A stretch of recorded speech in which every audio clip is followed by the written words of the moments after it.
একটা কথা মনে রাখবেন, রামনবমীর মিছিলে লক্ষ লক্ষ মানুষ মিছিলে বা শোভাযাত্রায় বের হয়।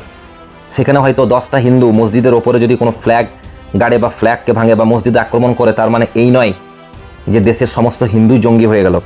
ঠিক সেরকমই মুহররমে বা যে কোনো মুসলমানদের কোনো শোভাযাত্রায় বা মিছিলে 10টা মুসলিম যদি কোনো হিন্দু ভাইদের প্রতি আক্রমণ করে বা হিন্দু ভাইদেরকে গালাগালি করে, তাহলে এই নয় যে সমস্ত মুসলিমরা জিহাদি, সমস্ত মুসলিমরা সন্ত্রাসী হয়ে গেল।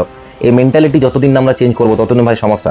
আমাদের সমস্যা হয়ে গেছে, আমরা এখন ভিডিও শেয়ার করছি বেছে বেছে, দেখছি হ্যাঁ এখানে কি করছে, আমি মুসলিম এবং আমার ধর্মের ব্যক্তি এখানে জয় হচ্ছে এখানে, এবং কোনো ভিডিওতে হিন্দুদেরকে মানে মুসলিমদেরকে মারা হচ্ছে, আমরা শুধু সেটা শেয়ার করছি। কোনো ভিডিওতে হিন্দুরা অন্যায় করেছে, আমরা সেটা শেয়ার করছি। আমি যদি হিন্দু হয়ে থাকি, কোনো ভিডিওতে মুসলিমরা অন্যায় করেছে, আমরা সেটা শেয়ার করছি। কিন্তু ভাই রিকোয়েস্ট করব, বেছে বেছে জাত ধর্ম দেখে ন্যায় অন্যায়ের প্রতিবাদ করলে কিন্তু আপনি মানুষ নন, আপনি সঠিক ভারতীয় হতে পারবেন না।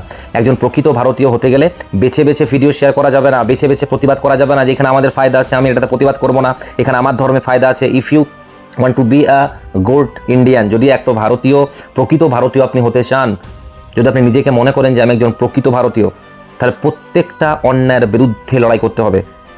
তাতে সেই অন্যায় কাজটা মুসলিম ব্যক্তি করে থাক বা হিন্দু ব্যক্তি করে থাক বা শিখ করে থাক বা জৈন করে থাক,